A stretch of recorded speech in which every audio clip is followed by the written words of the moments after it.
जोहार, मैं युधिष्ठिर महतो फिर से एक नए वीडियो में आप सभी दर्शकों का स्वागत करता हूं। अभी मैं मौजूद हूं अपने गांव बड़की बोआ में, जो धनबाद जिला अंतर्गत बागमारा प्रखंड के बोआ कला उत्तर पंचायत में पड़ता है। अभी हमारे यहां 7 दिवसीय श्री श्री 108 श्री रामचरितमानस महायज्ञ जारी है और अभी हमारे यहाँ पहुँची हुई है कथावाचिका श्री अयोध्या धाम से रसिक साध्वी उमा जी। विशेषकर अपने भजन कीर्तन कथा के लिए जानी जाती है, विशेषकर श्रीमद् भागवत कथा और राम कथा के लिए। आइए मिलते हैं उमा जी से और जानते हैं उनके बारे में, साथ ही धर्म से भी रिलेटेड कई सारे सवाल करेंगे। तो देर ना करते हुए मिलते हैं उमा जी से।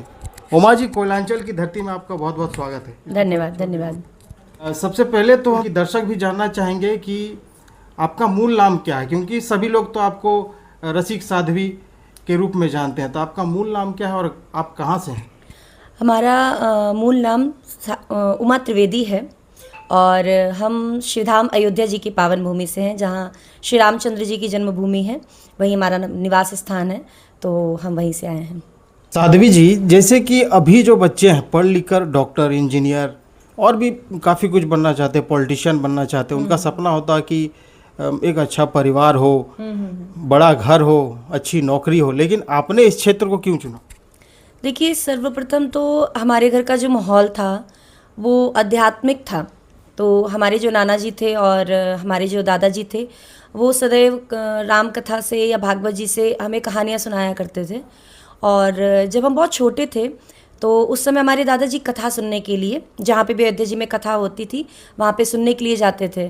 तो हमारे जो हमारी माता जी थी, उन्होंने हमसे ये कहा कि दादाजी के साथ तुम भी जाया करो। तो अब क्योंकि बहुत छोटे थे हम उस समय, तो हमारा खेलने में ज़्यादा मन करता था। तो जो हम कथाएं नहीं सुनते थे, तो हमारे दादाजी आके हमको डांटते थे घर पे कि ये कथा नहीं सुनती हैं, अब वहाँ पे जा कर के ऐसे टाइम पास करती हैं। कल जो हम वहाँ पे कथा सुनाई जाएगी वो तुम्हें याद करनी है और यहाँ पे आके तुम्हें वो कथा सुनानी है। तो पहले दिन तो थोड़ा बहुत मैंने उल्टा सीधा जो थोड़ा बहुत सुना वो सुनाया। फिर कुछ दिनों के बाद माता जी ने हमें कॉपी पेन दे दिया कि जाओ, कुछ नहीं तो वहाँ पे बैठ के सीताराम लिखना और कथा सुनना। फिर ऐसे करते करते फिर वहाँ श्री अयोध्या धाम में ही एक हमारे पूज्य गुरुदेव भगवान हैं, वे राम कथा पढ़ाते हैं। तो वो हमेशा साल के 12 महीने पढ़ाते रहते हैं। तो फिर हमारे दादाजी, जैसे अयोध्या जी में कथा नहीं हो रही है, तो उस टाइम पे दादाजी हमारे जाते थे कथा सुनने के लिए। तो फिर हम भी जाने लगे उनके साथ।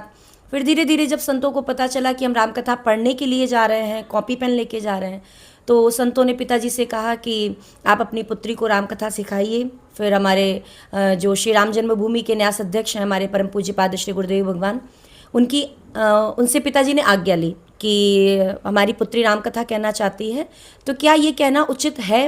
अब आप आज्ञा दीजिए, कहें कि ना कहें। तो हमारे गुरु जी ने कहा कि देखो, राम नाम का प्रचार है, राम कथा का मतलब कि राम नाम का प्रचार करना।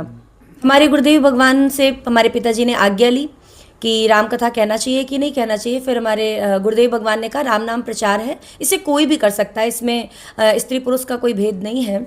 तो फिर वहीं से गुरुदेव भगवान की आज्ञा हुई और सर्वप्रथम जो मैंने कथा कही थी वो 11 वर्ष की उम्र में सबसे पहले एक दिन की कथा कही थी, जिसमें से मात्र आधे घंटे का प्रवचन हमने किया था। फिर 2012 में हमने कथा कहना प्रारंभ किया और तब से फिर लगातार 2012 से लेकर 2026 तक ये सफ़र चला आ रहा है और ऐसे ही चलता रहेगा, हम कामना करते हैं ऐसे ही। अभी तक आप कहाँ कहाँ जा चुकी हैं? माने पूरे भारत में किन राज्यों में आपने भ्रमण किया, अपने कथा के माध्यम से सनातन धर्म का प्रचार प्रसार किया, कहाँ कहाँ तक गए? हम पूरे भारत में अभी तक हम लगभग 17 से 18 हमारे प्रदेश हो चुके हैं, जहाँ पे हमने अभी राम कथा कही है और ऐसे ही बस चल रहा है। अब देखिए, जहाँ जहाँ तक हो सकता है वहाँ तक राम नाम का प्रचार करते रहेंगे ऐसे ही। तो झारखंड कैसा लगा और उसमें भी धनबाद कैसा लगा? क्योंकि धनबाद तो विशेषकर प्रचलित है कोयले को लेकर। यहाँ पर माफिया, कोयला और तरह तरह की चीज़ें होती, कई फिल्में भी बन चुकी है, गैंग्स ऑफ वसेपुर, कोयलांचल, कई प्रकार की फिल्में भी बनी हैं। तो फिर यहाँ आपको कैसा लगा आकर? देखिए, धनबाद ये हमारे लिए पहली बार नहीं है।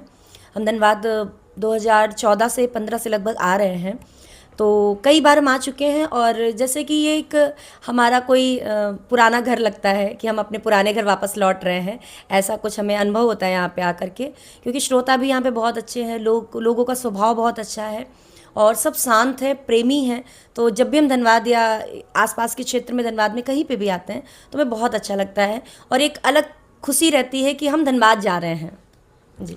एक चीज़ देखा जा रहा अभी कि हमारे सनातन धर्म में कई ऐसे लोग हैं जो कि पाखंड रचते हैं, फिर वो चीज़ें वायरल होती है और फिर हमारे सनातन धर्म को ही बदनाम किया जाता है। तो ये चीज़ें जो हो रही हैं, इन चीज़ों को लेकर आप क्या कहना चाहेंगे?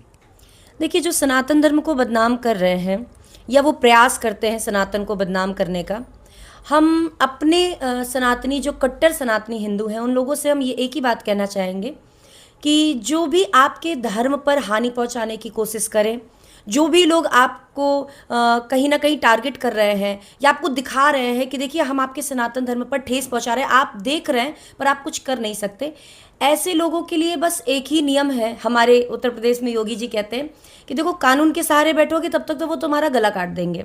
इससे बढ़िया है कि तलवार खुद अपने हाथों में रखो और अगर कोई तुम्हारे सनातन धर्म पर ठेस पहुंचाने की कोशिश करे तो कानून को तुम बताओ, पुलिस को फ़ोन करो, लेकिन उससे पहले उसके हाथ को बांध करके रखो, उसको पकड़ के रखो, न्याय करने का कोशिश तुम स्वयं करो।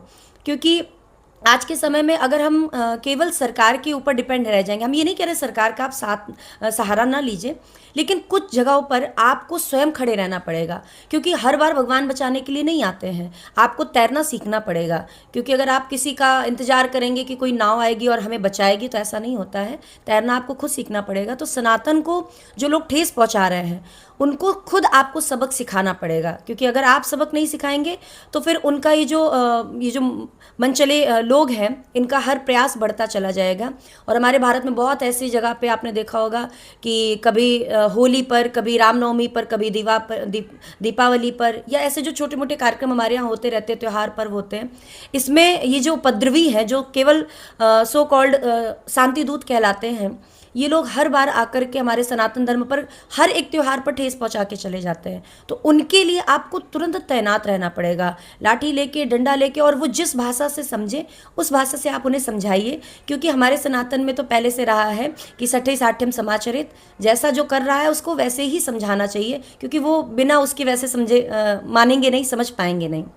लोग जो है आजकल जो बोले हम पाखंड और संत जो है दोनों में फ़र्क कैसे कर पाएंगे? क्योंकि फिर गलत संत या गलत संगठन में चले जाते हैं, फिर उनका कभी कभी वायरल वीडियो या फिर कुछ ऐसा चीज़ वायरल हो जाता है जिससे सनातन धर्म की बदनामी होती है। तो उसको लोगों को आप क्या संदेश देना चाहेंगे? देखिए, पाखंड और संतों में बहुत बड़ा अंतर है। इन दोनों का कहीं कोई मेल जोल नहीं है, पहली बात। और इन दोनों के लिए आपको ना विवेक की आवश्यकता है।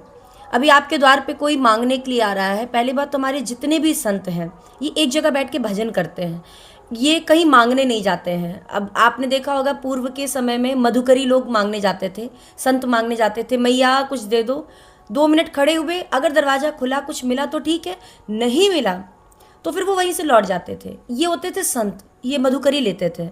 पर आपके द्वार पर आकर के पता नहीं क्या क्या बोल करके चले जाते हैं। तो वैसे वीडियो वायरल होते हैं जहाँ पे आपने देखा होगा कि वो केवल संत का वेश बना के आए हैं परंतु वो हमारे सनातन धर्म के हैं ही नहीं। तो इसमें विवेक आपका होना बहुत ज़रूरी है। और संतों को पहचानने का एक ही लक्षण है, वो ज़्यादा से ज़्यादा भजन करते हैं। तो जो जितना ज़्यादा भजन कर रहे होंगे आप उन्हें संत के रूप में पहचान के उनकी शरणागति लीजिए। और अगर वो कोई द्वार पर आके आपके मांग रहे हैं, बाबा जी बन के हम आपका ये कर देंगे, आपको घर में सुखी हो जाएगा, आप ये कर लो वो कर लो, ये ठीक है, आप उनको दान दीजिए, लेकिन पहचान करके कि वो हिंदू हैं या नॉन हिंदू हैं। जी, ये तो आपने अच्छी बात कही, लेकिन अभी का समय जो है युवा लोग जो है कि इन चीज़ों से भटक रहे हैं, तो युवाओं को विशेषकर क्या कुछ कहना चाहेंगे? देखिए, जो हमारे सनातन धर्म के युवा लोग हैं, कहीं ना कहीं हमें ऐसा लगता है कि 70% जो नवयुवक लोग हैं वो सनातन धर्म से जुड़ रहे हैं। अब वो भले एक बाहरी जगत के लिए जुड़ रहे हों, लोगों को बताने के लिए कि मैं सनातनी हूँ, पर अच्छी बात है वो जुड़ रहे हैं और उन्हें जुड़ना चाहिए। बाकी जो लोग नहीं जुड़ रहे हैं उनके मित्रों को उनको जोड़ करके रखना चाहिए कि आप सनातन की भूमि पे आपका जन्म हुआ है, आपका सनातन के परिवार में जन्म हुआ है, अगर आप अपने सनातन को जोड़ करके चलेंगे तो वो आपके लिए फ़ायदेमंद है। नहीं जोड़ के चलेंगे तो आपके गर्दन पे तलवार रख करके लोग तैयार हैं और वो किसी भी दिन उनकी तलवार उनके हाथ से छूट सकती है। अगर आप नहीं संभले अभी तो फिर वो हादसा आपके साथ होगा, लेकिन अगर आप सतर्क रह गए, आप संभल गए तो निश्चित ही आपके लिए बहुत अच्छा समय है कि आप अभी से संभल जाइए। एक अंतिम प्रश्न करना चाहेंगे कि जैसे इस प्रकार के जो आयोजन होते हैं, जैसे आप अभी महायज्ञ में आई हैं, फिर इसी तरह से हमारे सनातन धर्म में कई प्रकार के आयोजन होते हैं, मंदिर बन रहे हैं और भी बहुत सारे आयोजन हो रहे हैं, अन्य धर्मों में भी होता है। तो हमारे धर्म में विशेषकर जो सनातनी लोग हैं उनकी विचारधारा है कि इस प्रकार के आयोजन से ब्राह्मणों को फ़ायदा है, जैसे आप यहाँ आई हैं तो आपको फ़ायदा है। तो फिर इस बात को थोड़ा स्पष्ट कीजिए कि इसमें फ़ायदा किसका है और क्या कुछ हो रहा है। देखिए, एक जहाँ पे भी यज्ञ होता है वहाँ पे केवल ब्राह्मण नहीं रहते हैं, आप भी हैं, हम भी हैं, चारों वर्णों के लोग हैं, ब्राह्मण, क्षत्रिय, वैश्य और शूद्र सब हैं, अमीर भी हैं, गरीब भी हैं, स्त्री भी हैं, पुरुष भी हैं, वृद्ध भी हैं, बाल भी हैं, सब हैं। तो अब आप ये बताइए कि जहाँ जहाँ इतने विशाल यज्ञ हो रहे हैं, आपको लगता है कि सब लोग मूर्ख हैं?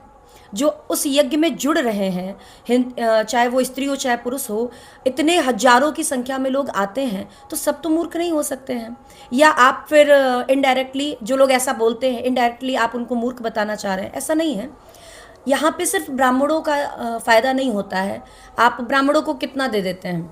मान लीजिए अगर आपने किसी को बुलाया, 9 दिन के लिए बुलाया, तो अगर वो आ भी रहे हैं तो बहुत ज़्यादा हो गया, 9,000 11,000 रुपये आपने दे दिया। अब आप घर बनवाते हैं तो आप विचार कीजिए कि आपका एक घर बनवाने में 10-10 20-20 लाख रुपए, 50 लाख रुपए भी लग जाता है।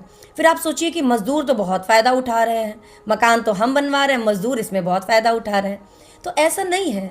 हमारे जो जितने भी यज्ञ होते हैं, जितने भी धार्मिक कार्य होते हैं, इसमें सबका फ़ायदा। अब यहाँ पे जो बड़की बुआ में जो कार्यक्रम हो रहा है, सती टाट में, ये जो कार्यक्रम हो रहा है, यहाँ पे मेले वाले भी आपको मिल जाएंगे, झूले वाले भी मिल जाएंगे, छोटे मोटे दुकानदार भी मिल जाएंगे जो अपना यहाँ पे दुकान लगाए हुए हैं, और भी इससे लोग जैसे टेंट वाले हैं और हमारे लाइट वाले भैया हैं, इन सब लोगों का फ़ायदा है। यहाँ पे जितने लोग आ रहे हैं ना, यहाँ पे सबका फ़ायदा है। यहाँ पे कोई दे के नहीं जा रहा है, यहाँ से लेके जा रहा है। और ऐसे ही एक नहीं, 1000 कार्यक्रम हमारे भारत में होते हैं, वहाँ पे जितने लोग आते हैं सबका फ़ायदा होता है। हाँ, वो अलग की बात है कि जो लोग दुकान लगाते हैं उनका केवल आर्थिक रूप से फ़ायदा होता है, लेकिन यहाँ जितने लोग आते हैं ना, उनका धार्मिक रूप से फ़ायदा होता है। हमको शांति मिलती है।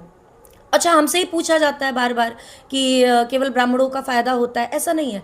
आप किसी अन्य धर्म के लोगों से पूछिए, उनके धर्म में भी बड़े बड़े लोग होंगे, पद प्रतिष्ठित लोग होंगे जो उनका कार्य कराते हैं। लोग उनके धर्म पर टीका टिप्पणी नहीं करते हैं कि वो एक उनके घर में ऐसे लोग हैं जो हम किसी की निंदा नहीं कर रहे हैं, लेकिन जैसे मान लीजिए मुस्लिम धर्म में कार्यक्रम होता है, मौलाना जी लोग रहते हैं, ठीक है, मौलाना रहते हैं। फिर क्रिश्चियन में होता है, पादरी रहते हैं, तो उनके घर का जो कार्यक्रम होता है वो मौलाना और पादरी तो करवाते हैं। तो उनसे तो कोई नहीं पूछता है कि आपका ही फ़ायदा है महाराज, ऐसा नहीं है। यहाँ पे सबका फ़ायदा होता है। हम अपनी धार्मिक संस्कृति से जुड़े हैं, हमें धार्मिक रूप से फ़ायदा होता है जो यहाँ कथा सुन रहे हैं। और बात रही कि ब्राह्मणों का कितना फ़ायदा है, तो ब्राह्मणों का फ़ायदा इसलिए है क्योंकि हर एक व्यक्ति का अपना अधिकार होता है। पुलिस जो होगी, जो पुलिस का यूनिफॉर्म पहनेगी, वही केवल प्रशासन का कार्य कर सकती है। डॉक्टर जो होंगे वही ऑपरेशन कर सकते हैं। अब आप कहिए कि नहीं, डॉक्टर को तो एक ऑपरेशन का 3 लाख मिलता है, अब हम भी चले डॉक्टर की जगह बैठ करके हम चिड़फाड़ करेंगे, तो ऐसा नहीं है। जिसका जो अधिकार है वो वही कार्य करेगा, है ना। तो जैसे बनिया हैं, उनका अगर वो दुकान खोलते हैं, कोई राशन पानी की या किसी भी चीज़ की दुकान खोलते हैं, लक्ष्मी जी की कृपा उन पर और भी ज़्यादा होती है। तो बनिया जो काम करेंगे वो उसमें सक्सेस होंगे, क्षत्रिय जो काम करेंगे वो उसमें सक्सेस होंगे। और ब्राह्मणों का 6 धर्म होता है, 6 काम होता है: दान लेना, दान देना, यज्ञ कराना, यज्ञ करना, और वेद पढ़ना और वेद पढ़ाना। ये 6 कार्य ब्राह्मण करते हैं। अब आप कहिए ब्राह्मणों से कि नहीं, ब्राह्मण चले किसी के घर में पुताई करें, तो वो नहीं कर पाएंगे, क्योंकि आज से नहीं, बहुत वर्ष पूर्व से ही ब्राह्मणों को बहुत सम्मान मिला है, प्रेम मिला है लोगों का। तो ब्राह्मणों का अधिकार है कि उन्हें यज्ञ कराना चाहिए, इसलिए वे यज्ञ कराते हैं। और अगर करा रहे हैं तो ये हमारे और आपके लिए बहुत अच्छी बात है, क्योंकि ब्राह्मण ही वेद पढ़ सकते हैं, तो ब्राह्मण ही वेद पढ़ करके यज्ञ कराते हैं। जी, धन्यवाद आपका, आपने अपना कीमती समय हमें दिया। फिर मिलते हैं एक नए वीडियो के साथ, तब तक के लिए जोहार, धन्यवाद। मैं युधिष्ठिर